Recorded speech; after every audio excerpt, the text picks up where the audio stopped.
A dead soldier was stretched with his face hidden in his arm. Farther off, there was a group of 4 or 5 corpses keeping mournful company. A hot sun had blazed upon the spot. In this place, the youth felt that he was an invader.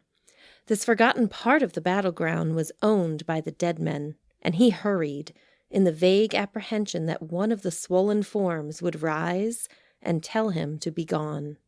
Stephen Crane, The Red Badge of Courage.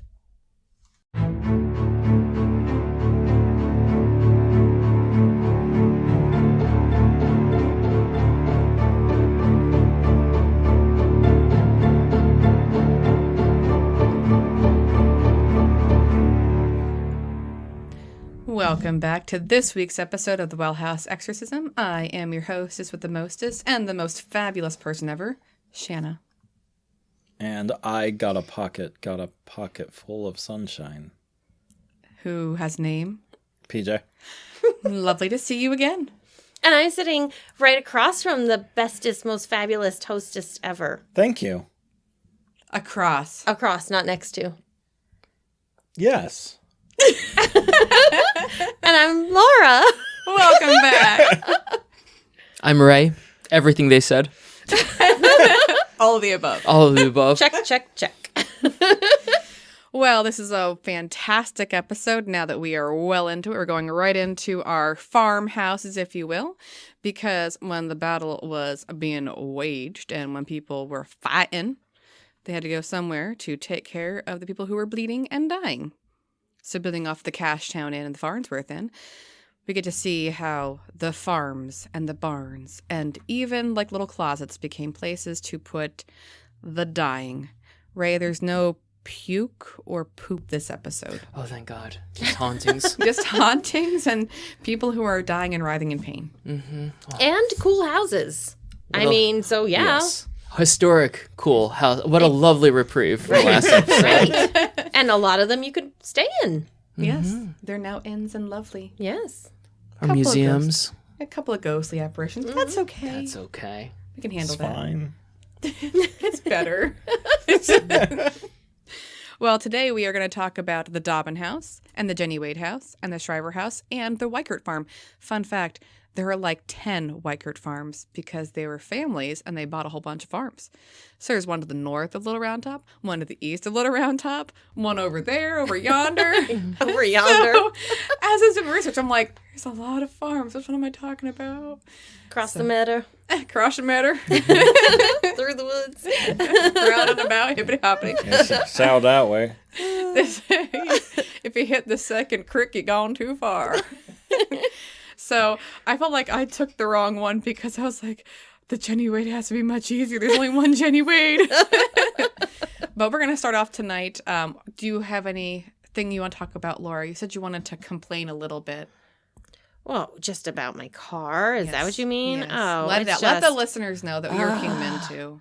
See, I feel like I've complained about it so much, but basically my car in February, weeks and weeks ago, we spent a little mint on it, getting some things fixed. And then 2 weeks later, it died on me, which is horrible. Like, just being stranded. And literally, when I call the person for a tow, they're like, where are you? And I'm like, I'm between 2 fields. One has cows. Like, in the middle of nowhere. Yeah, these are my landmarks. There's woods down yonder. It was a legit description. Drive out to where you see the cows. If you hit the woods, you've gone too far. Turn back.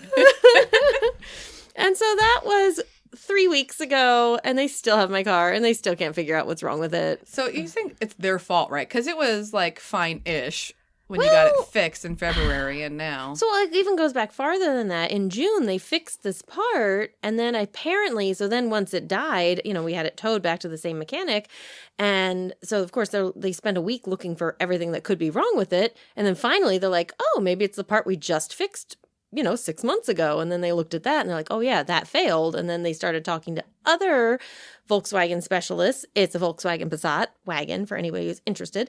So they're talking to this other specialist guy, and he's like, oh yeah, that brand apparently in the last 2 years has like gone super downhill because they've always gotten parts from them. And now he said that he had 4 or 5 of that same part, which is the intake manifold. That Yeah, the manatee manatee folding intake. laundry. That's all I can say. And so that apparently this other mechanic who's a Volkswagen specialist said he had 4 or 5 of them fail within a year, so all under warranty. So yay, it's under warranty, but boo, they've replaced it with a different brand and they can't get it running again. Apparently they've tried to reprogram it 3 separate times and each time it has failed. I don't know what that means, but That means they owe you a new car. I've decided. oh my God, I'm so over this. And then they gave me a loaner a week ago, which was, well, not even a week ago, last Friday, and today's Tuesday. So I'm like driving around a loaner. I even told my coworker today, I was like, I'm so happy we're a 2-car household again. I said, granted, one's a loaner. And then they called today to say, we need that back. So they took it back. They took it back. So They're now, like, and the yeah. timing was crap. They were like, is there any way you can get that to us today? yeah. It's like, well, it's a good thing I'm not in like Jersey or Yeah, right. Anywhere. or anywhere Or that else. I don't have plans, like that I need it tomorrow. It's a good thing you work Which mostly incidentally virtually. you did because Well, even then, like I'm supposed to be in the office tomorrow and the day after. I had to call my boss and be like, so I can drop Ray off at his work an hour away, come into work, and then go back and pick him up at the end of the day, or I can work remotely. What are you thinking? She said, just stay home. So she's great. What's it like to work from home? Oh, it's wonderful. Shut up. All right. Anyway.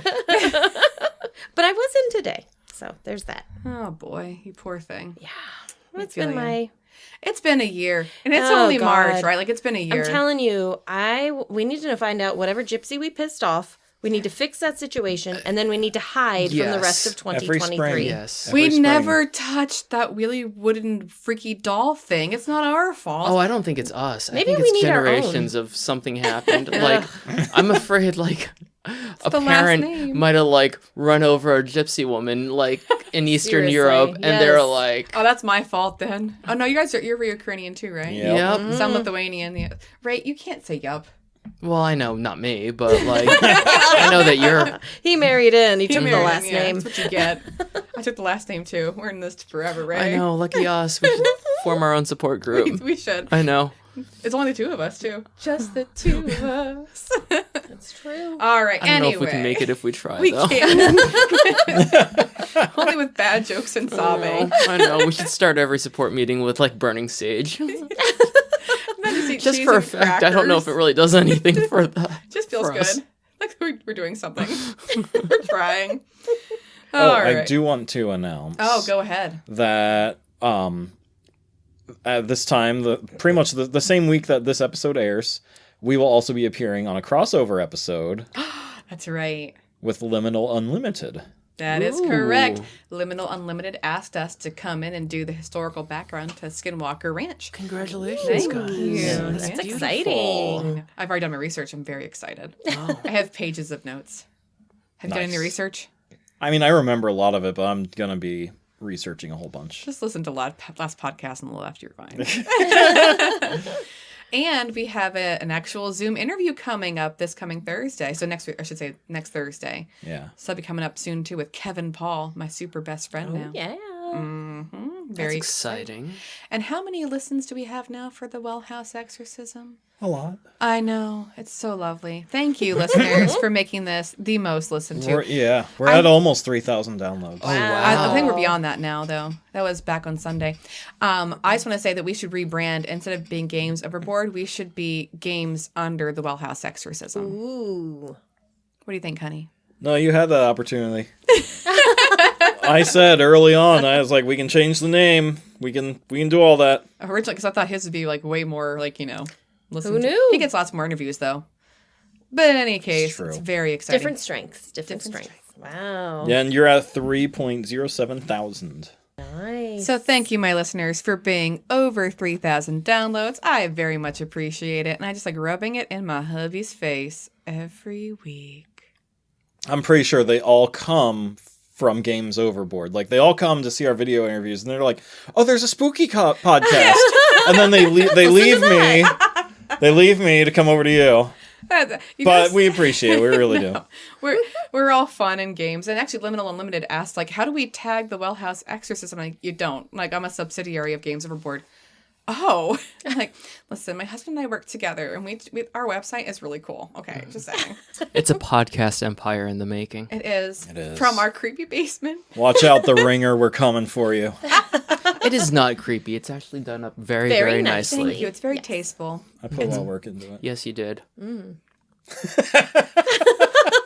And me. Both did. I had to. I sewed these curtains. It was all my Pinterest ideas. Those stores wouldn't exist if it wasn't for me. Oh, All right. gee, look at the time. know. Boy, right. It might Man, be time for us to I go. know. Half an hour. Oh, is your car ready? Yeah, like, Probably Let's is by get it now. Golly, this ended suddenly. I don't want to become a spirit myself, in the crossfire here. But Ray's going to start off tonight. He's going to discuss the Dobbin House since we didn't have time last time. Actually, that'll be Laura. That's true. You He's got the flip-flopped. Jenny Wade. Yes, yes. Oh, Yes. you guys threw me for a loop there. Sorry. That's cool. All right. Don't give the Dobbin House a sock. It'd be a free house then. Have you been waiting like 3 No, weeks? it just came to me. Because I could see you waiting on He's that. been waiting. He's just not admitting it. All right, our resident Rain Man, take it away. Okay, so I'm starting off with a little bit of the history on the Dobbin House, which was built by Reverend Alexander Dobbin. He was an educated Irish-born immigrant, and he left Ireland and left everything behind with him except for his wife. He brought the wife, Oh, good. Well, yeah. Isabella, and Alexander acquired 300 acres of land in the Gettysburg area. Acquired. It's not really said how. I would like to acquire 400 acres of land. I mean, and he built the Dobbin House in 1776.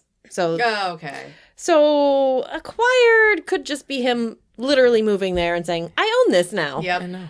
Which probably is what happened. Yes. Also possible that the king was like, "I grant you this swath of land." And Because it's mine to give. right. Those Native Americans, those pesky Right. Indians. Although he was known also, the king was known to give the same swath of land to multiple people. Yes. So, Oh, wow. True story. Yeah. It's like one of those schemes. oh yeah. Yeah. Well, there was a Not a whole good dude. story about I know. like one of our ancestors and the Pembletons, Yeah, yeah. who supposedly was supposed to have been gifted a number of acreage in Like half of Western PA or something. and some of Ohio. Like Yeah. it would have been and that he married one of the American Indian, the chief's daughter kind of thing to keep the peace. I mean, it's such a cliche story that you don't actually believe it, but But apparently, still a fun family legend. apparently our Uncle Russ, Rich, sorry, a different uncle, Uncle Rich, did the ancestry test, and according to Mom, from what she had heard, he did test as 1% Native American. So maybe there's a grain of Interesting. truth. I don't know. Huh. Yeah. So anyway, a little family pretty history cool. for you. But That is pretty cool. yeah, so back to Reverend Alexander Dobbin. So the Dobbin House is located at 89 Steinware Avenue in Gettysburg, and it is currently the oldest standing structure in town limits, Oh, which is pretty cool. Wow. And the house is not small, but that's also because his family was pretty darn large. House Well, is of course, there was that ginormous. time period. Well, he and his wife Isabella, she bore him 10 children before her death. And then he got married again to a widow who already had 9 of her own. Oh my gosh. Oh, That is like that's way more than the Brady You Bunch. would require a big house. that's a brood right there. And more than that, he actually built the house to be more than just a house. He wanted it to be a classical school. And it was the first of its kind to open its doors west of the Susquehanna River. Wow. So it taught a combination of liberal arts and theology, and apparently quickly earned a reputation. It was very prestigious, and that he was known to be a very good educator of its day. And it's partly because of that, that's actually why Adams County was distinguished as a separate entity from York County. Interesting. So it was kind of important for the history of that. See, education is important. Pay teachers See? more. Moving on. That's your So- PSA. Yes. So over the years, the house continued to contribute in history, including it was a stop on the Underground Railroad. In fact, it's possibly the first stop above Maryland in the Underground Railroad, which is really cool, above the Mason-Dixon wow. line. Yeah. And so there were a few spots that slaves, I should say former slaves, if they've escaped, could have been hidden. But there's one in particular where you mentioned like a cupboard, and that's basically what it was. There was this like tiny little crawl space that was just tucked away. Wow. And so it is really, really fascinating. During the Gettysburg Address, the residents of the house actually could have stood on the balcony and watched it happen. So that's sort of, to give you an idea of location, it's very central. It's right there. Yes, very, very important. And then after the Battle of Gettysburg, the house, like many others, as we talked about in the last episode, became a hospital where Union and Confederate soldiers were treated. Mm-hmm. So ultimately now it is both an inn and a restaurant and a gift shop. All of it. Wow. Yes, it does it all. It has enough room. It really does. No, but you don't even understand like the size of it. I actually put this on here. So, I mean, it has 7 fireplaces. Sheesh. It has 6 different areas just for dining. It has fine dining, but it also has tavern areas. The tavern area is where we've been. That's, I think, more fun. It's sort of like a basement-y area. And like that's part of like the older, more charm. Historical. Yeah. This is just a town of 2,400 people, by the way. It's like... But for the dining room, so there's the library, which can fit 10 to 15 people, the dining room, which can fit 15 to 25 people, the parlor and study, which is 12 to 35 people, what's called the bedrooms, which is the upstairs area, and it's just like a large open area that they've created, and they actually have like canopy beds with tables in them, so you can like eat inside of a bed. Which is interesting. Yes. But it's huge. You can fit up to 70 people just there. What were they planning on doing with this house? I know. They had 20 children pretty much. I mean, come on. And then there's the spinning room, which is another 6 to 14 people. And that's just the dining area. There's another, there's more bedrooms where people can rent to stay. Very forward of them to have spin classes back then. Mm-hmm. Okay. Cardio. Moving on. It's important. Yeah.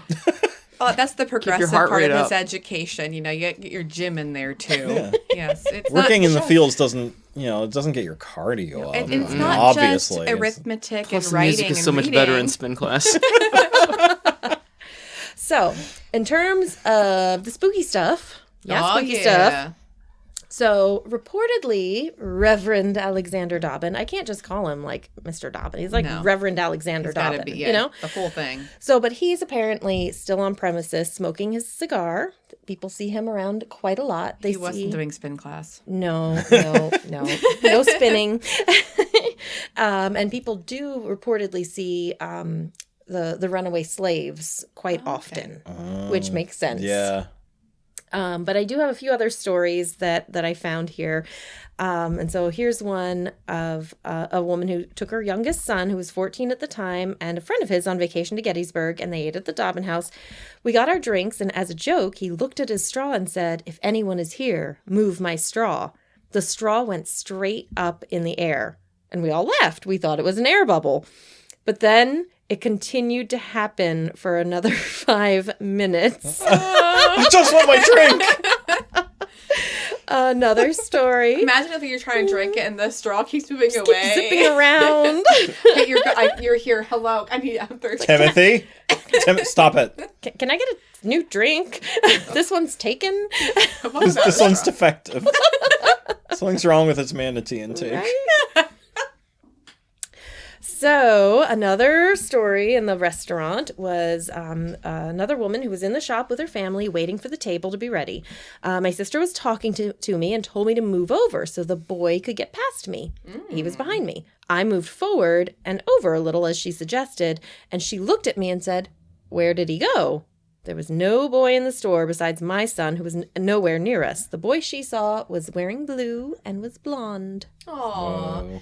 But was he wearing period clothing? Because you would notice the period clothing. I mean, but then again, in that restaurant, everybody is. Oh, that's true. Yeah. So you might not think anything of So your it. wait staff, yeah. Yeah, all the wait staff is, and He's just people a around cute little town kid can dressed be. up, Yeah. Okay. And then there are That's several other crazy. stories of people who feel their hair getting pulled, of their chairs getting pulled while they're seated and eating.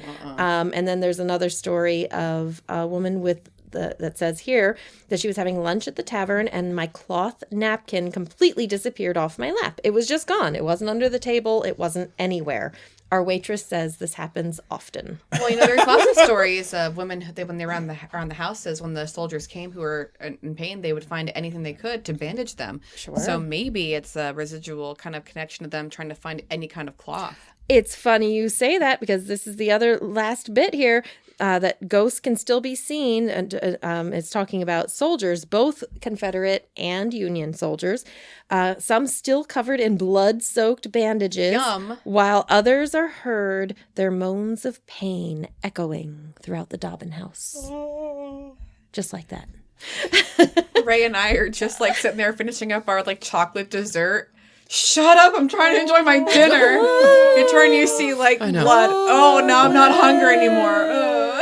Yeah, this is really going to affect your Google review from me. Have you changed? No tip for you. I was going to give you 5 out of 5 stars, but the crying wouldn't stop. No, it's a downside for sure. What a downer. But now that said, Dobbin House, I have been there before. We've been to the tavern anyway. We haven't been to the fine dining, I don't think. Or the beds where you We have not spent the night there. No. We have done a bed and breakfast in Gettysburg, which was fine. It wasn't. Where was I that? don't That remember. It was totally random and out of the It blue. wasn't in like the center of town. I remember that. Anyway, it was years nice. and years ago. I want to say that was our best B&B experience. Yeah, that was nice. When we went, it was General Lee's headquarters, but that was just a hotel. Oh, okay. It was nice there. though. It was Yeah. nice. and it was part Museum of was the pretty Hilton. cool. Yeah, I loved the museum. Yeah. That was just fun. The That was guy a was good so trip. smart too, and he was like, he answered every question. It was crazy. They know so much, these tour guides. It's incredible. It really, really is incredible. So that is the Dobbin House in a nutshell. Well, now we gotta go. Add to cart. We gotta make a whole list of things. Oh my gosh. We Check need to out- go to Gettysburg again this summer. Yes. I want you to dress up and pretend that you're a tour guide. I don't Okay. think people would buy it if I did. If you. Yes, they'd be like, oh, okay. You can be a tour guide. Yeah. Could be a tour Don't make guide. fun of your race. Jeez. I know. You can be whatever you want to be, Ray. This could. is America. Mm-hmm. Okay, preach. And then just add the word doctor in front of it, because you are. There you go. Own it. So anyway, we just shove you out there to have you like do tours, and we'll take video footage of it just to put on our Facebook Just page. start spouting off facts and be like, oh, so this happened and this happened. Shoo, shoo. It's kind of like in The Office when was it Gabe?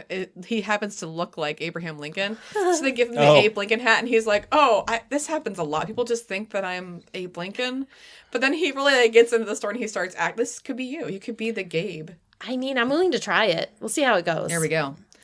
All right, next up is the Jenny Wade House. Jenny Wade House. All right.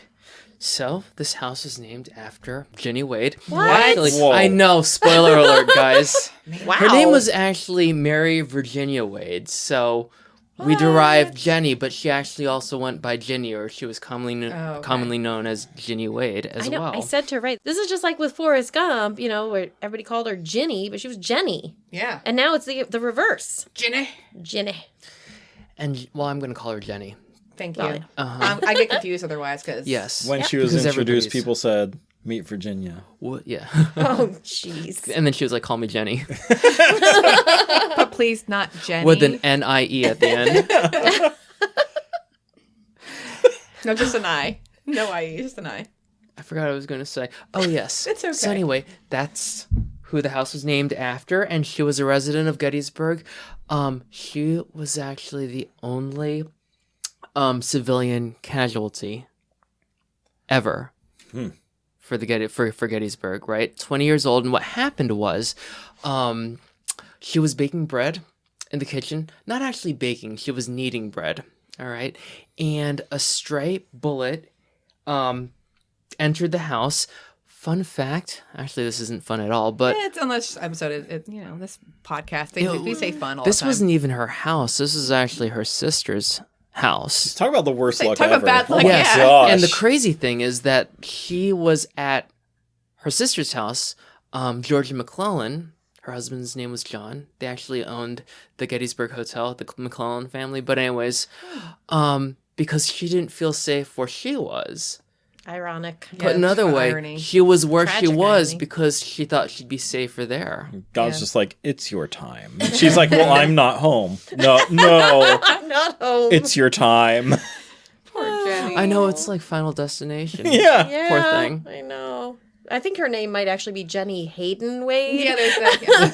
Yeah. There's a hate. It's Yeah. just, and it's so unfortunate. She was supposedly engaged to a gentleman named Jack Skelly. He was captured by the Confederates. He was wounded, and I think it was maybe 3 weeks later he died from his actual injury. Which was like a week after she died. Yes, a little more, maybe more like 9 days. When he passed away, he didn't even know that she had been shot. So sometimes I'm like, well, it's kind of romantic in the sense that maybe they were just destined to be together. They Yeah. met up somewhere else. Yeah.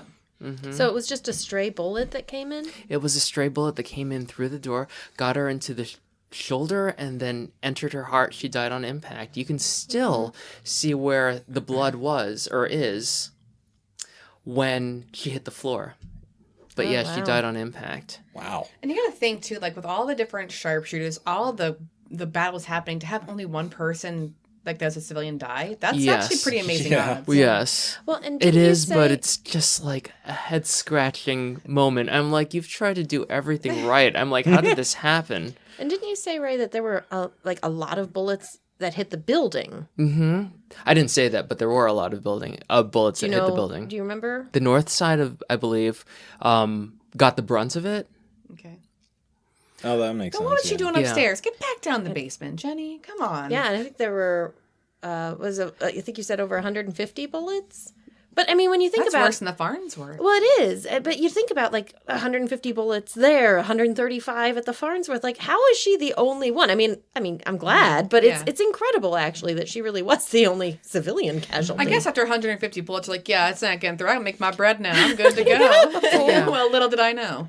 But I'm going through so much of her history and where she comes from just because I think it's important to take note of it. Yeah. That there is a person behind the house, as it were. So, and she came from like a situation that wasn't altogether there. She had not like 19 kids, but she did come from a relatively big family. She had it hard. She did seamstress work along with her mother. Her father was a tailor. Her father had his own demons, in a manner of speaking. He had been arrested.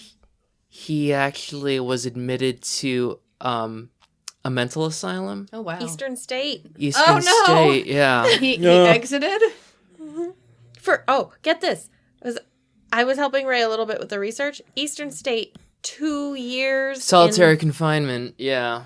Well, that actually Oh. was common, though, at Eastern State. They wanted you to be in solitary. And it really was. They would just wheel down. They would give you a book. And it was like a little hole you'd put your stuff through. You were supposed to be alone with your Bible and God. Well, apparently he wasn't alone. It wasn't too long before he started having conversations That happened a lot, too. Yeah. with someone. Uh-huh. Yeah. A, it's Eastern State. B, you're in solitary confinement for God knows how long. Yeah. He made a puppet. Yeah. Hello. Yeah. Yeah, humans are social creatures. Yeah. Yeah. Yeah. It's sad. It's awful. But it really brought shame on the family, and it left, because he was the breadwinner, Yeah, of course. it left the family destitute. So it was really up to her mother, Mrs. Wade. I can't remember her first name. Mary, I think. Well, were they all Marys? I can't think so. remember that. I think it yeah. was Mary That's something that Philby time Wade. period. Yeah. Yeah. To really pick up the slack. Hence the seamstress business. Hence the seamstress business. This family was pretty resilient. Everybody did whatever they could to pick up the slack. The sons would, according to the article, and it sounds terrible, like rent themselves out for work, but like Well, that's that's what you kind of did, like yeah. how that's the right way to term it. You'd go work on the farm. You'd go or in this help with case, like hay. a butcher or Yep. something like that. You'd run Apprentice with a errands for butcher. them. Mm-hmm. That was very common. And actually, it got me thinking, when you mentioned the Dobbin House, he remarried a widow because if your husband was gone, whether it was Eastern State or dead, you couldn't really get a job because it wasn't appropriate, because you already had Right. kids. You couldn't be a teacher. You couldn't be a nurse yet either. So you would hope to marry someone like that to protect you. So I'm actually surprised she didn't remarry right away. Ginny's mom, reading between the lines, was a bit of a strong character. I kind of thought about like Mom. My grandmother. Yeah. Yes. Our grandmother, I should say. After a certain point, when like Mrs. Wade could no longer put up with Mr. Wade's crap, like I said, he had his own demons. She was actually the one she was the impetus for his being committed. Oh, wow. Okay. Mm-hmm. Yeah. We got to protect your kids, too, Yeah. Well, and there's a story, too, that as a tailor, that a customer had come into his shop and had dropped off like a frock coat to be altered, whatever. And in the pocket, he found $300, which, I mean... That's a small fortune back then. Yeah, a tidy fortune. And I can use that today.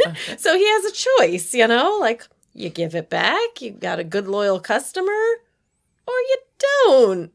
So he hightails it off to like DC and starts drinking for 2 days. Oh my gosh. Mm-hmm. Like I said, demons. Yeah, so apparently he was in prison a lot, and I think Eastern State was sort of one of the last stops efforts, along that train ride. Boy.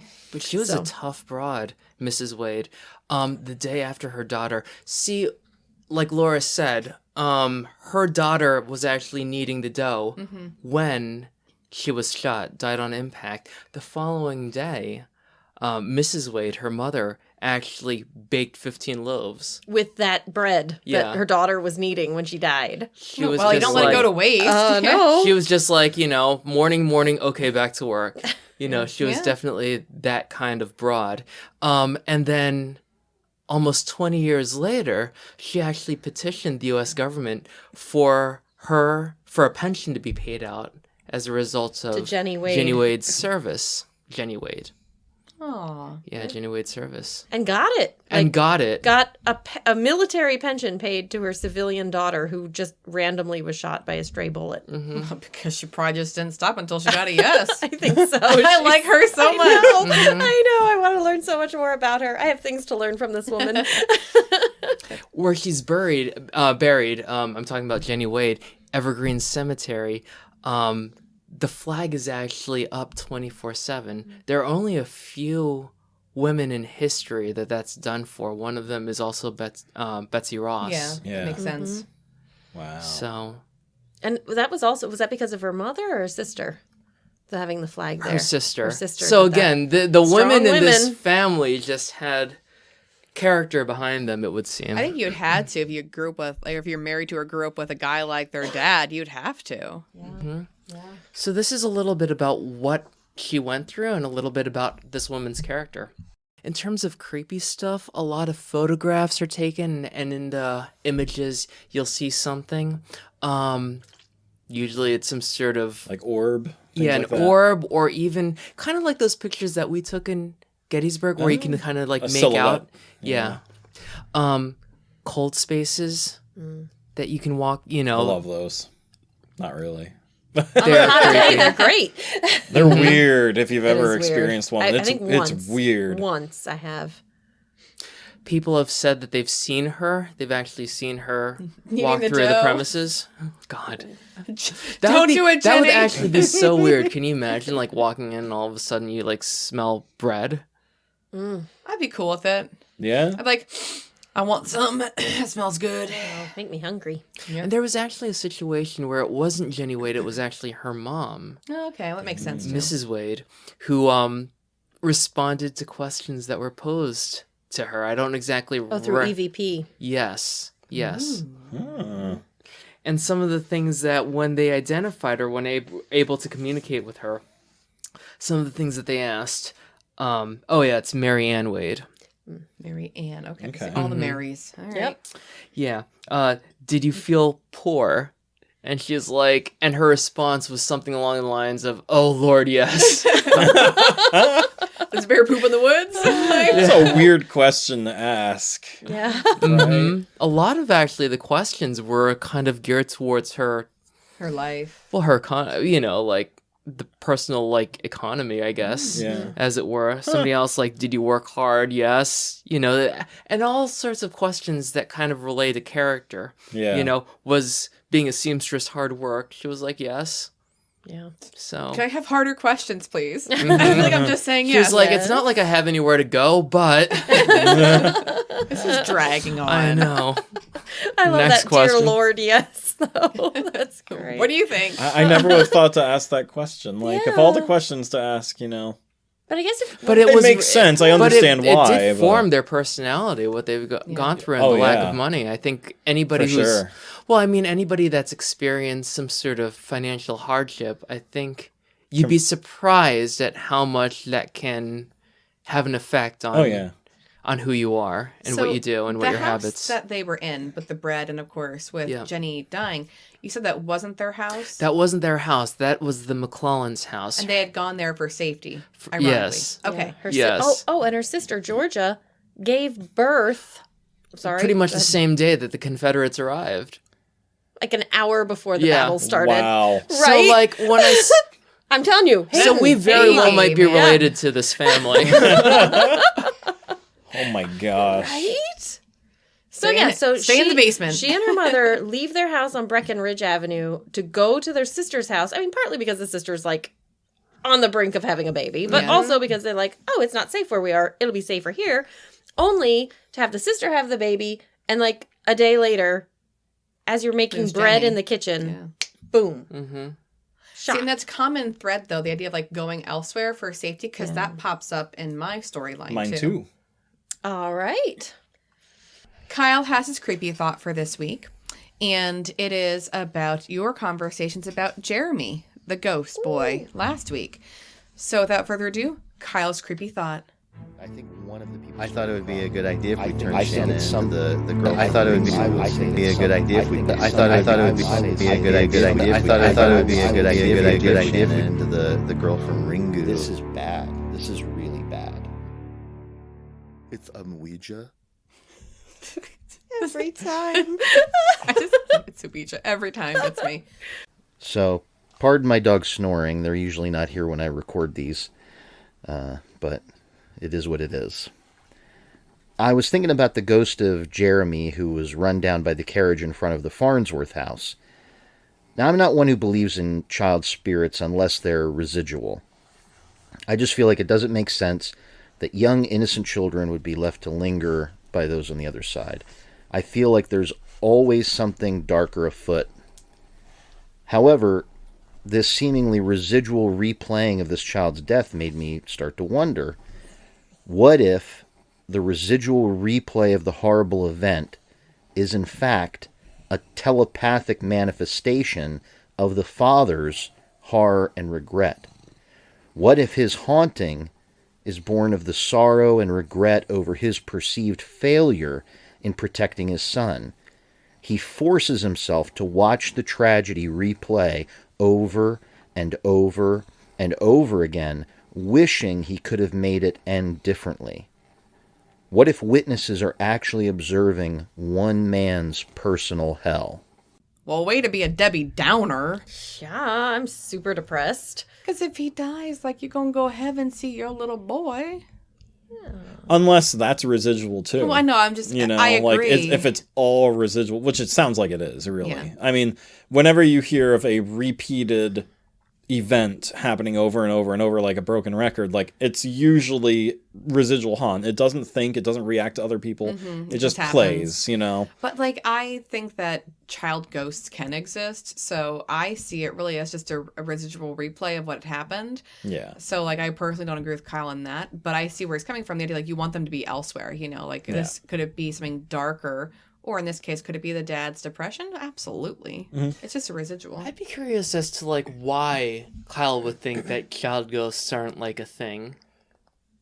Because that they would be taken care of either by God or a collective consciousness or whatever you believe in the that afterlife. benevolence. That they don't have like unfinished business the way adults Yeah, they would. don't. Yeah, they're just kids. See, I don't know. You have an unfinished life, though. I mean, Right. Yeah, that's I don't entirely know if I. Now I can understand like I don't know. Yeah. A baby sort of situation, you know what Yeah, I mean? right. Kind of by that, but like Yeah, if when you're 12 years old or something, I would have had unfinished business. I'd be like, no, yes, I'm pissed I off. had like an entire life wasn't ahead ready of to be me. dead. I had plans. And if you don't know you died, you know, like if that Right. kid's back was to the carriage or something, True. like, and they're just kind of They don't know what's If going it happened on. so quickly, he wouldn't even know that he was dead. Exactly. That's why. Yeah, that's what I was getting at. Well, and you say again, like to add to you, PJ, you guys mentioned that he like talks, right? He says like "yes, daddy" and Yes, stuff. yeah. But that could also be residual. It could just be a replaying of a memory. Like Yeah. it may not actually be a child on the street. It's just this energy Yeah. that's just replaying, and it's not actually any spirit there. It's just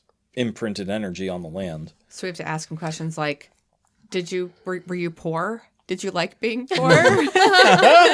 Why no, I didn't. Thanks for asking. Do you like Maybe horses? you can ask me if Not I like getting anymore. run over too. But this is the thing also. Now I'm curious. So if this is kind of like the dad's, I'm Personal paraphrasing, hell. personal hell or manifestation of his hell, does that mean that dad's spirit is still there? And if he so, That's what Maybe he was that's getting his at. unfinished Yeah. business is not saving his son. Yeah. Yeah, but then why you are we can't seeing it finish on a like so let me ask then, like the loop is because of the The dad. dad. Yeah. Yeah, he's projecting it, is what Kyle is saying. Okay. Yeah. I think at some point it would just stop. Like, But some how things- long is purgatory? Right? But some Poor things, dad. but like some of the residual haunts, the ones that are on a loop, it's not necessarily like a spirit that's like, what's the right word? That's Intelligent. yeah. Yeah, that's the opposite. There's residual Perpetuating it. haunts, and then there are intelligent haunts. Okay. So residual haunts are literally like watching a movie. It's something you can see, but you can't interact with it. You can't change it. It's always the same every time, and it doesn't know you're there watching it or anything. It's just energy, energy. Where intelligent haunts are people who are stuck on the earth. Or not a people. Yeah, or But not a people. bad thing. Things that can communicate and interact with you. That's the difference. And so, I think it's more residual the way it sounds. yeah. Because you can't go like, "Hey, Jeremy, don't run." You can't interact with it. It And just usually, happens. usually the cause of a residual haunt is some kind of traumatic moment. That or something you love very much. Like this one woman haunted herself. Oh wow. Because as a child she had this music box that she really, really loved, and she played with it like every day. And then like when she was in her 30s, she got the music box back from her mom, and she would just hear it playing in the middle of the night heck or no. in the middle of the day. And they're like, it was probably residual energy. Like you imprinted this so much into the box when you were a child that now like there's this residual energy just in the box, and every so often this recording will play of you playing with the box. But you know? just in case, call a priest and have it exercised. Just in case. Speaking from That's a personal lot to experience. think about, Yeah. Right? Yeah. and a lot to wrap my head around, especially framing it from a residual versus intelligent perspective, or perspectives, or way of, I guess, haunting. I just hope it's not. I hope it's not the dad. Like that's just so That's sad. It is that's sad. really sad. Thanks, if Kyle. That's true. super depressing. I mean, it's believable. It you is. know, it is. Does that suggest, though? I mean, if it is the dad, then that falls into the realm of like an intelligent haunt. Technically, I know, could say so. Yeah. Or Even if it's a residual. residual. It could be both. Yeah. Yeah, I mean, because because it's like, almost. I'm sorry. Go ahead. well, I mean, like I get that it would be unfinished business, but then it's also kind of like, well, it's like a one and done. Like, there's nothing you can do to change it. Like, unfinished business to me is like, I've been murdered and I want my murderer to be brought to Yes. justice. Yeah. Like, there's something you can do. Yeah. You can't change what happened. You can feel bad about it. Well, but and especially if there's like, if it's so unresolved, like if, for example, like if the murderer is still like loose or Right, whatever, or got exactly. away with it somehow, I could Right. definitely buy the whole unfinished business. Or like, could the dad have said, why don't you run out and go get like a dozen eggs from the farmer's market? Maybe he's the reason that Jeremy ran out. Like, if that's the case, again, we're doing supposition. We don't know. Yeah. right. Maybe he's the cause for Jeremy being outside at all. There are also stories of people with near-death experiences who, now you always have to take those stories with grains of salt, but where they just say like, no, like I'm not going with you. I'm not ready. Like I'm Right. staying right here, and they just simply deny leaving.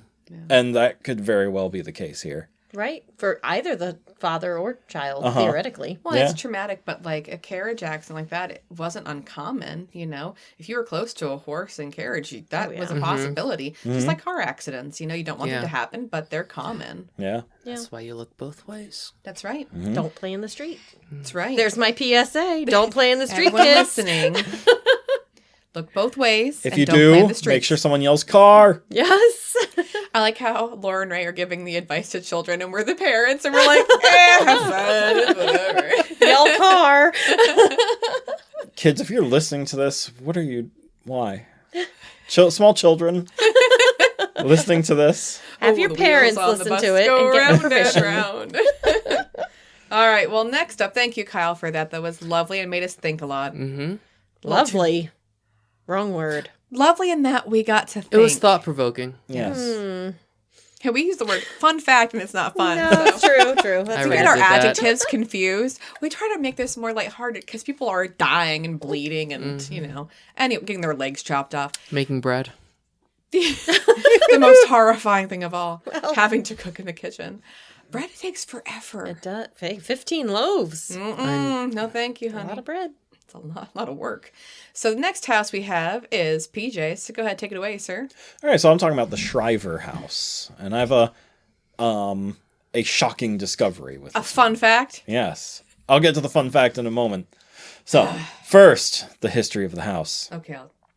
George Washington Shriver, born on Dan's birthday, July 27th. By Oh, the way. is that the fun fact? No, Oh. I told you I was getting to it. That's just a fun fact. one One of fun It's many. one of the many. It's a build-up to a funner fact. Funner. Funner. Said Ray to the English teacher. It's after 3 o'clock. I'm off duty. So he his father had a liquor business southeast of Gettysburg, I approve. 200 some odd acres, and also thousands of gallons of liquor in this Jeepers. distillery of his. I very much approve. Well. 1 year before the Gettysburg battle, he decided to buy some land in town in Gettysburg. Yeah. I wonder if he was regretting that later. He paid $290 for it, which comes out to about $10,500 in today's money. Okay. Oh my gosh. Still So to steal then. It Still a was steal that means now. Mr. Wade finding that $300. Oh, wow. That was like grand larceny. He Okay. really went boozing. Yeah. I apologize. It was a year before the war started, not before the okay. battle. So it was 1860. It was When 19. It was wow. 1960.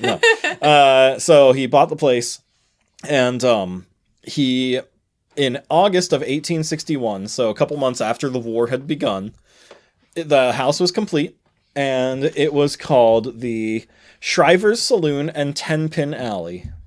It was a bowling alley? They had a bowling alley in the backyard Is that the fun fact? and a saloon in the basement. No, that's not the fun That's fact. a funner fact right one there. of Funner many. I fact. never said it No. was a fun fact. It's a shocking No, discovery. where's the funnest fact? It's Ooh. coming. Okay. So wait. You could booze up and play bowling. Yes. Awesome. Right? Okay. I want to go. I'm in. I'm Yeah. in. Time travel. Driver Saloon. Let's Yes. I love how he's Place to like, be. I'm going to make an inn. There's going to be a saloon in the basement and a bowling alley in the backyard. go. People are going to love it. Build gonna be it great. and they will come. Yes. This is like the precursor to the amusement park. Actually, Yes. it wasn't an inn, though. It was just a house. It was just a saloon Hey, we'll with like take a it, house yeah. on top. Nice. Yeah. So, anyways, the war comes and, the battle begins. And I'm willing to put bet that put a damper on bowling. yeah. 9 a.m. July 1st. Gonna cancel bowling league for Hetty today. Shriver, mother of 2 children, hears the cannon fire beginning and everything, and she's like, you know what? I'm going to my parents' house where it's safer. So she goes southeast of town, in between Little Round Top and Big Round Top, Over here. to a farm. To a farm. Over here. And We're connected, you and me. The Weikert farm. One of many Weikert farms. and what a mistake that was, because then for the next 3 days they had to shout to each other side by side to hear each other because the cannon fire was so loud. And take care of bleeding people. So All in a day's work. Oh, Yeah, look right. at you. when she I'll take the bread returns, for 300, Alex. so I'm taking this right off shriverhouse.org, by the way. So I want to read this part here. Was that your funnest fact, by the way? No, Oh, man. More to come. it's not fun. I'm telling you. So we got 3 fun facts. Now we're going to get the shocking fact. Yes. Which apparently is a letdown. All right. So here's a quote from the website here. On the morning of July 7th, Hetty decided to return to her home in town. What she and the girls saw along the way would be etched into their minds forever. More than 7,000 soldiers and 5,000 horses and mules Thank you. were killed during the battle. They walked by and stepped over rifles, swords, canteens, belts, broken wagons, shattered caissons, ammunition, cartridge boxes, blankets, shoes, and knapsacks. Shoes? What? Like, you want to take those with you? Like, oh boy. They saw buildings which were destroyed, bloody scraps of uniforms, and body parts as well. Mm-hmm. The wells were contaminated, and there was barely a crumb of food left in the entire town. Confusion was everywhere. She found that, like her parents' farmhouse, her home and the 10-pin alley were being used as a hospital. Confederate soldiers had occupied her home while she was gone. In addition to the items that they had confiscated to build a barricade in the street in front of the home, soldiers helped themselves to all the food found in the Shrivers' kitchens. Unripened fruits and vegetables in the garden, since it was early in the growing season, supplies, clothing, blankets, linens, curtains, tools, and any booty they spied, such as money, silver, and liquor. Not the liquor. Yep. Oh, man, there's a lot of that on hand. Man. And if you go there, they have, like, recreated the house as close To the saloon as to... well. No, yeah, as close as possible. Like, everything is from the mid-1800s. Same Wow. with Dobbin House. And they like completely like wrecked the main living room. Like the bloody rags are all over and stuff like that. And so they have it like that. So when you go there, you can actually see how horrible it would have been to like return home. Wow. Yeah. So the family who owns it now, they bought the place in 1996. And their last name, I apologize if I say this wrong, is the Gudmastads. Ooh. Yeah. It's a great name. It sounds Right? German. Yeah. Yeah. Dutch. So when they bought it, they had no idea about who owned the house prior or anything like that. Man, the 90s were a different time. I mean, seriously, you're moving to Gettysburg. You're really not going to investigate your historical house Well, before no, you buy it? that's the thing. No one knew. No one had any idea. They asked the neighbors and everything. What? Somebody knew. And they knew it was the Shriver House, but that was about it. Wow. They didn't know. They had to piece everything together. It was pre-internet, so... Yeah. Yeah. And so but they found a lot of crazy things when they renovated. Oh no. As they were, for instance, the main thing about the house was the Confederates used it as a sniper's nest. Oh, okay. So the attic, they poked bricks out so they could aim their rifle out like through the wall, and shoot out that way. There are bloodstains in the attic where 2 of them were shot down, but there's a sniper's nest up there. Under the floorboards there, they found lots of mini balls. Some of them still had the gunpowder cartridges attached to them. Wow. Yeah. A lot of spent cartridges under the floorboards as well. I think it was over 50 of them, they said. So lots of cartridges. But as they were renovating one of the walls, they had to like knock it out completely because it was just awful. Horsehair plaster, probably. The house sat goodness. for 30 years abandoned by the time they got it. Oh, wow. Yeah, no so wonder they the had neighbors knew nothing. they had a lot of work to do on this house. Wow. When they knocked out this one wall because it was like horrible, they found a small child's shoe in the wall Ooh. because it's a sign of good luck, and you would put a shoe in the wall to give good luck to all future residents of the house. Oh, I never heard of that. I know, right? Did they leave the shoe there? And let me tell you, so much better than a small child. Yes, I was. Yes. Yet Is that another, the shocking thing? Because I'm a little concerned. That's the shocking Yes. thing. Yet No. another fun fact. They also found like Personal all kinds preference. of I mean, also in the walls they found all kinds of old toys and just little knickknacks and things like that, and they have it all on display in the Well, that basement actually in seems the old pretty common. saloon. Like when you would hear like people were coming, whether it was from the Revolution or from the Civil War, you would hide your stuff in the walls, especially from Native Americans back when that was happening, because you didn't want them to get your guns. So I would be interested to knock down the walls in our house if we could afford it and see what we find, because I'm sure there is stuff hidden in these walls because of it being so close to all the different massacres. So that's actually pretty common. Yeah. So it's okay for me to, like, when people come over, to, like, just stuff everything into a closet. That this, it's like I know. totally normal. It's But here on their website, there are some of the things that they found. There's Oh, like a it's pair of definitely worth checking out. glasses. There's the shoe on the bottom left there.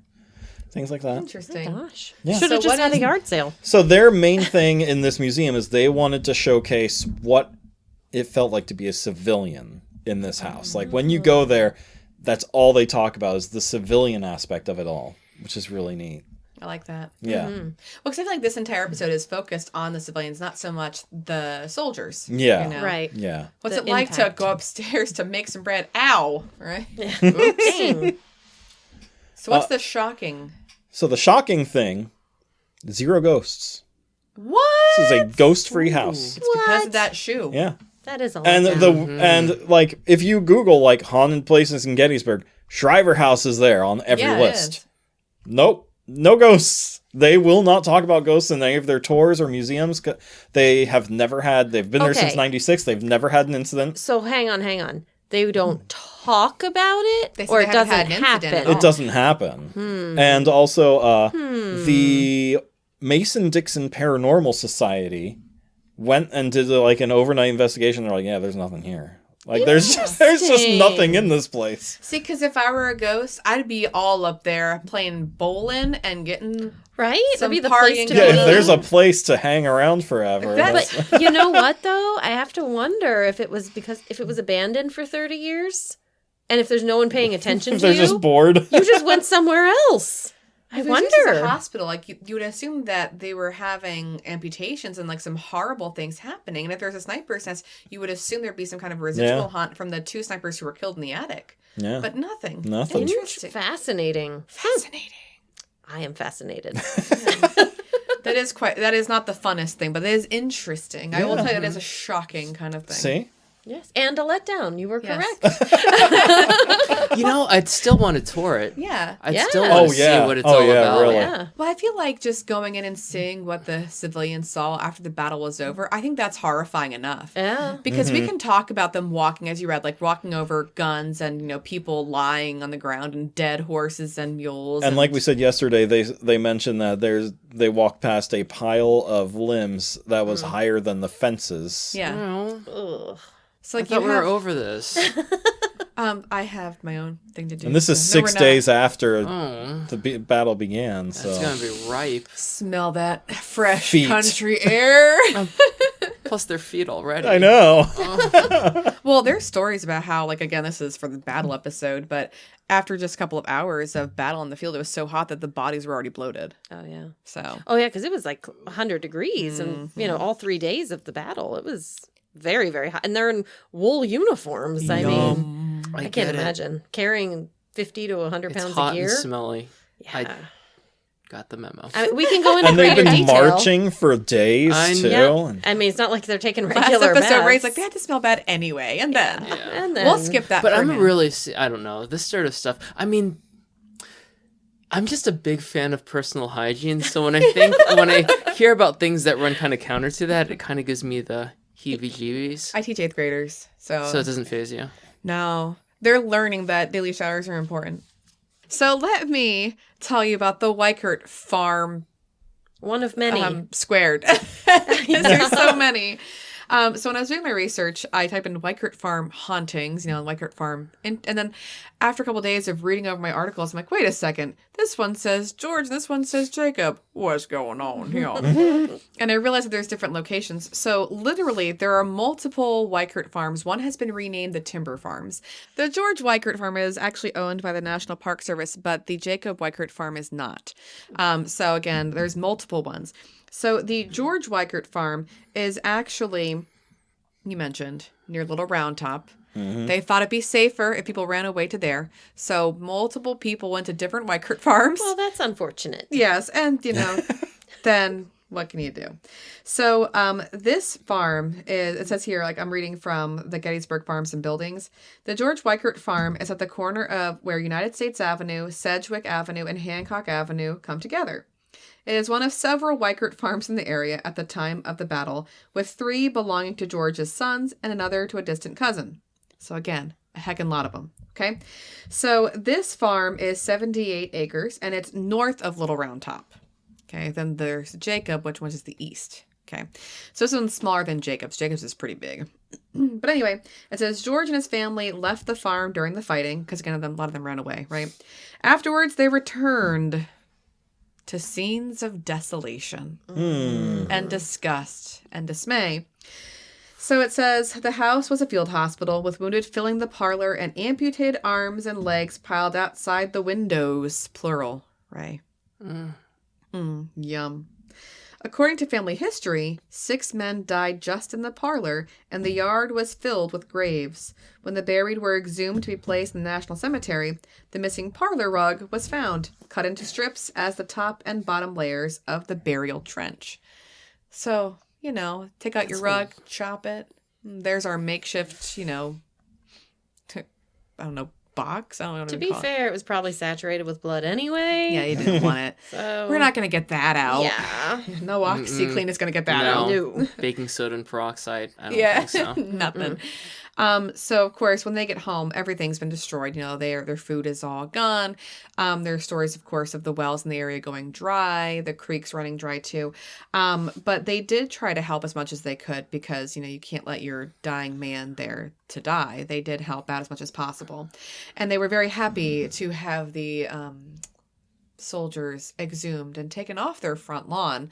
Obviously, you don't want that there forever.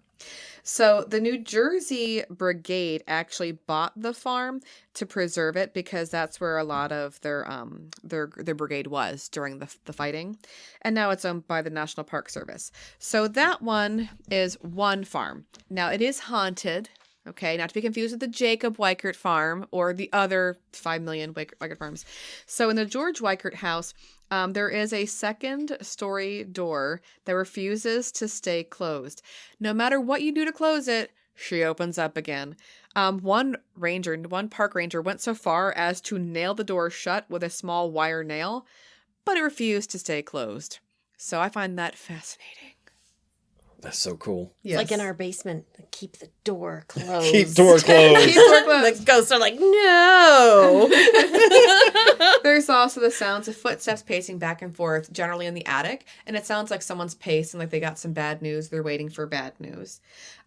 They also have said that they have found people just kind of sitting up on their beds. Like there's like a ghostly apparition that kind of sits on their beds. So, yes, the George Weikert farm is interesting, but that's all there really is for it. Like, because they ran away, they came back to a scene afterward. So I want to go then to the Jacob Weikert farm because this one is cool. This is the one that PJ referenced because of the Shrivers. Okay. And this is where Tilly pops up, Matilda Pierce, and there's the Tilly Pierce Inn, which I'm kind of reference really quickly too. Just because it all goes, because again, they ran away to here. Mm-hmm. Kidding. We have cannon fire happening. I have to shout to talk to you. Right. So in any case, the Jacob Weikert farm on the Taney Town Road is east of Little Round Top, and it hosted over 700 wounded and dying soldiers in their barn and house, because there's the house and the barn. That's a lot. Yes. There was lots of spaces they put people. Fun fact. Yes. 700. Mm-hmm. Fun fact. That's almost the population of our town. By the I way. know. Yeah, all hanging out. A lot of people. General Stephen Weed died in the house. So he was brought there. And the bodies of Artillery Lieutenant Charles Hazlitt and the 140th New York Colonel Patrick O'Rourke were also brought there and laid on the front porch. So they had a lot of major people on their front porch. And it's a beautiful house. You can see here's the porch. Oh, Very that's beautiful. nice. Wow. Yes. Our listeners can't see. If you just type in Jacob Weikert Farm. I could live there. Yeah, and here's the back side of the barn. Okay, again, our listeners can't see it, but there's the front side. So that barn was pretty big, and it still is there today. It could host a lot of people there to help them. So in any case, you did have people coming there to stay for safety. And so I'm going to focus on Tilly, not anybody else. She was 15 years old, okay? And she was sent out of town to go stay there for safety. She gets there. The next morning she wakes up and they're already rolling into town to fight. Because the battle was coming close, right? So they were told to get the heck out of Dodge. Mm-hmm. She gets there. The next morning they're eating breakfast and then bam, they are right there ready to fight. So anyway, the Weikert barn, although it was officially a hospital for the 5th Corps, it also took care of the 1st, 2nd, 3rd, and 11th Corps as well. So a lot of people were in there. Like I said, 700 different people. But to quote Tilly in her book, because she actually wrote a book about this later, she said, there were the groaning and crying, the struggling and dying, crowded side by side while attendants sought to aid and relieve them as best they could. So she walks into the barn and she just sees lots of people laying there, I mean, in like sardines, and she tries to help them out. She also mentioned that the orchard was also kind of like full of people who were dying. So she said in her book, the orchard and space around the buildings were covered with the shattered and dying, and the barn became more and more crowded. The scene had become terrible beyond description. So again, not just the house, not just the barn, but every space they could possibly get, which is insane. So then the south side of the house, where the porch was, it was covered by a large sheet. And again, the bodies of Weed and Hazlitt and O'Rourke were put there. And then a pile of limbs higher than the fence, as you had mentioned, they had seen when they were walking. Mm-hmm. That's where you saw the pile of limbs higher than the fence. That was actually at the Jacob Weikert farm. So that's the Jacob Weikert farm, like in general. But then I want to kind of go into the complaints too that had happened. So I do want to say that when they returned, because it's just not like a fun fact, but on a side note, the battle got so crazy that they were asked to leave the house on July 3rd because the cannon fire and the bullets were getting too close. They came back later in the day and they said they, quote, needed to pick our steps in order that we might not tread on the prostrate bodies, because it was at that point where every space on their farm was being used. And the field on the other side of their house, there are 100 bodies buried there. And in 1864, they were still there. They were exhumed later, of course, to put into the National Cemetery. But there were just dead bodies all around this farm. So try to do farm work and take care of your family when that happens. Distracting. But, yes, you bring up a good point, though, too, because this is July. Like crops should be growing. Yep. Like this is part of their livelihood. I didn't even really think about the wheat that. field was ruined. Yeah. Like, almost all the food they had. Peach orchard. Yeah. Everything was taken from them because they ate anything they could. As you mentioned, was it PJ you had read? Yeah. That like all the food was stripped. So you go from having what you think is going to be a great year to now you can't even can anything for the winter. Right. So it's a really bad time. Wowzers. Yes, that's sad. But I want to give you, because again, like a shocking discovery. History.net actually has an interesting side discussion about the Jacob Weikert farm and complaints from the generals about the place. The establishment was terrible. That Management. Jacob wasn't loving enough to his fellow soldiers, right? They wasn't taking care of them enough. So again, my one record said 700 soldiers. Another says upwards of almost 1,000. 950 people were there. Okay. So depending on what you're reading, that was going on there. Now, again, this is where Hetty and George Shriver did go to stay for safety. Okay. So that's just a side note there. But I want to go forward in this article. We'll go back to other stuff in a little bit. But there is a complaint that was lodged about this place, and it was from Lieutenant Zeba Graham of the 16th Michigan. He claimed that on July 3rd, he saw some unattended, wounded Confederates near the Weikert farm complaining of thirst, who told him that the homeowner had removed the well pump crank. And so to actually quote from his writings, Graham said, I went into the house, found this man, a mean Dutchman, and his family buried in the bowels of the cellar. They had been taken safe refuge from the hail of iron, which was bursting in every direction. I ordered him to give up the well crank. He at first refused. Just at that time, a shell struck his chimney, and the noise and rattle of the falling brick nearly frightened him to death. I threatened to shoot him if he did not give me that crank. This brought it out of its hiding place back of the stairway. I went out, watered the boys, put 2 of the least wounded in charge of it, and then left, receiving thanks to all. So there is a side story that Jacob removed his crank so that way no one can get water. But that's actually not true, because Tilly talks about how when she first gets to the farm, people are, within like a couple hours, they're all there and they're in pain. So she grabs buckets and she runs down to the spring that's there, and she's bringing buckets of water constantly for all these dying men until the stream runs dry. And then Jacob's like, pump from the house, pump from the well. It'll run out because it runs out every July, but pump until there's no more left. So according to her, there was no water because it had already run dry. Like they did everything they possibly could. So it's just interesting that the Confederate side like complained about the idea of like them not giving them any water. But the truth is they were trying as hard as they could. Tilly tells stories of how she became basically a nurse. She was helping with the amputations. She was there doing everything she could. So I do want to kind of mention, because she's just such a cool figure, I do want to mention that. It says, once the surgeons arrived on the 2nd at the farm, workers ransacked the property looking for operating tables and cloth used as dressings. The Weikerts prepared bread and soup in their basement kitchen during the day, feeding the medical staff and wounded men until late in the evening. And so then on July 3rd, the hospital was relocated farther east, but everyone who was sick to move, they stayed there. And so again, they were there in the carriage house, the barn, in the fields, in the orchards, and they were trying to get everything they possibly could to feed them and take care of them, cover their wounds and whatnot. But at that point, all the furniture, the kitchenware, everything had been smashed, the walls and floors were blood-stained, and the crops and all their fences had been destroyed. So even with all that destruction, they were still getting water and helping these people. So I'm not sure if I want to believe this Graham fella, because Jacob and his family and Tilly went out of their way to help out as much as possible. Just want to say. But in any case, Tilly's account says that the Weikerts had been more than generous with the water, and the spring was actually drained dry by thirsty soldiers. So that I just find that interesting. But what's the really sad controversy? So not only is there controversy about the crank, all right, but here is just again that viewpoint of what happened to the people who weren't fighting, right? These random civilians. So Weikert, he actually filed 3 claims with the War Department for damages because, again, everything was destroyed. So one was for $186, one was for $1,277, the other one was $2,756 because of everything that happened. His house, his carriage house, the damages to the bedding in the house, the use of his hay, wheat, oats, corn, rails, and timber, and also damage to the landstone, walls, clothing, and furniture because everything was destroyed. Yeah. In the end, guess how much he got paid compensation? Nothing. Oh, he got money. $10. Oh, no, $45. Wow. For all the claims he put in, for the destruction of everything, he got $45. Meanwhile, Jenny Wade's mother got a pension. I know.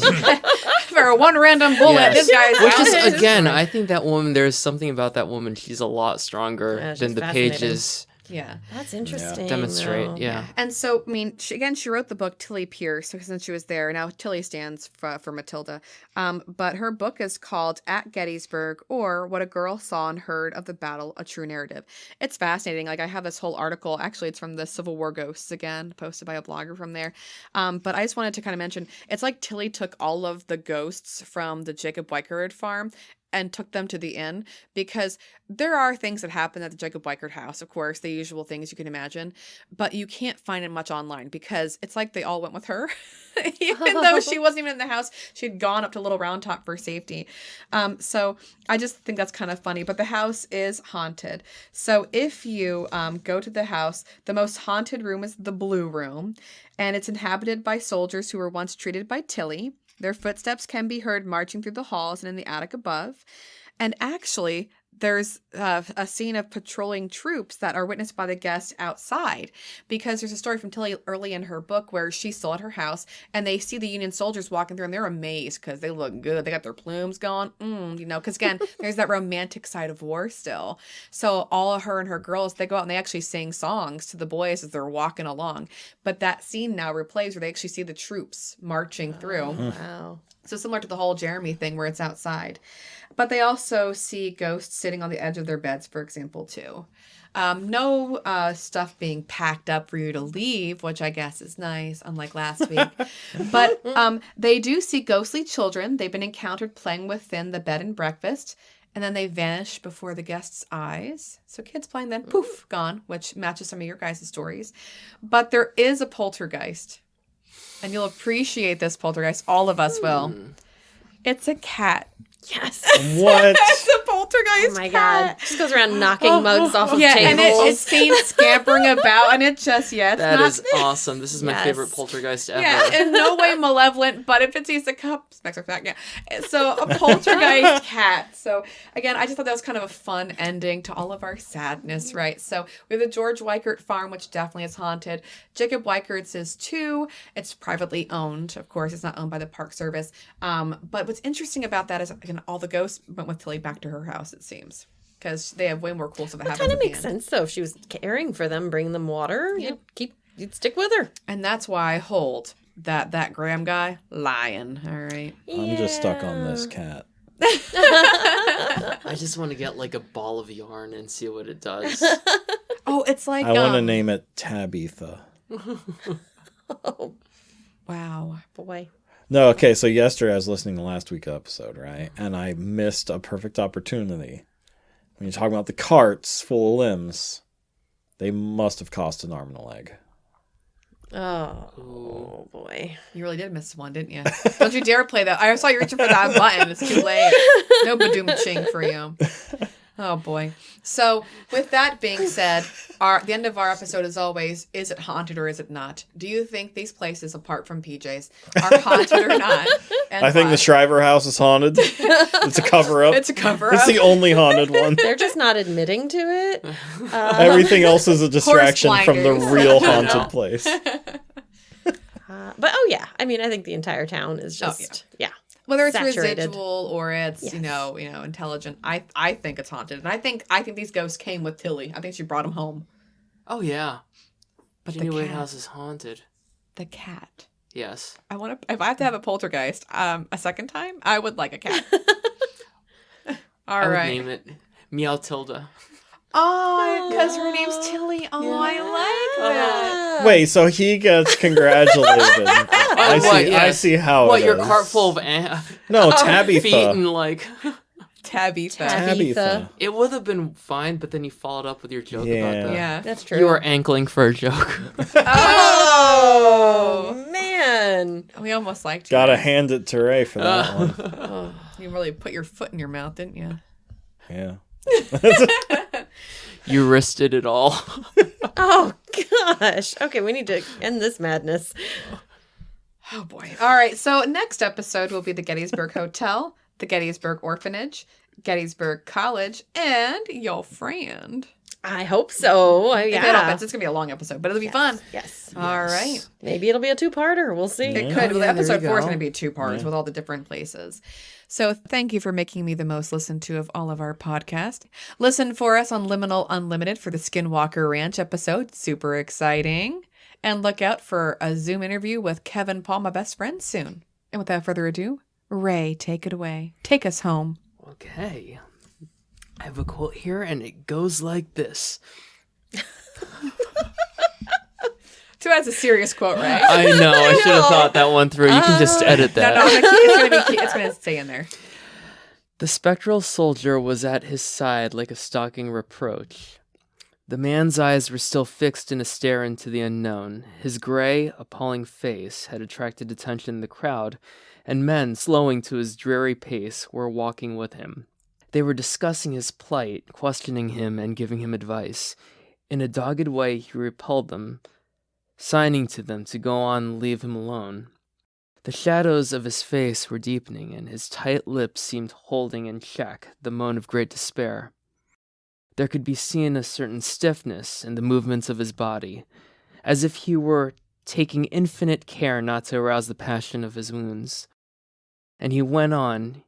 He seemed always looking for a place, like one who goes to choose a grave. Stephen Crane, The Red Badge of Courage.